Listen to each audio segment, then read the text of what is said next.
Welcome to the banker lamp. Please enjoy the video. You start by positioning the AirPod on a soft, flat surface so nothing slips. Once ready, hold the silicone at the widest base near the stem and gently pinch. Pull slowly away from the housing. You want controlled, steady pressure to separate the lip of the tip from the nozzle. This prevents tearing. Make sure to peel at a low angle, not straight out, because that reduces stress on the silicone and preserves the retaining ring for reassembly. Once the edge is lifted, rotate the silicone gently as you continue pulling. Rotation eases the retaining ring over the nozzle threads. If it resists, warm the tip for 5 to 8 seconds with your breath or a lukewarm cloth to increase flexibility. Do not use heat sources. Make sure to support the AirPod body so you don't pop the driver out. If necessary, use a plastic pick or your fingernail to coax the lip without slicing the material.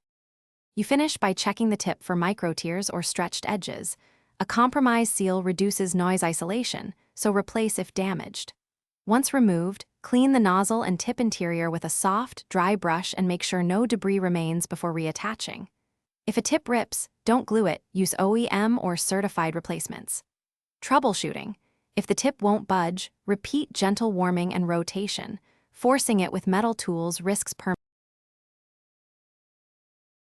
Thanks for watching. If this was helpful, leave a like and consider subscribing. See you next time.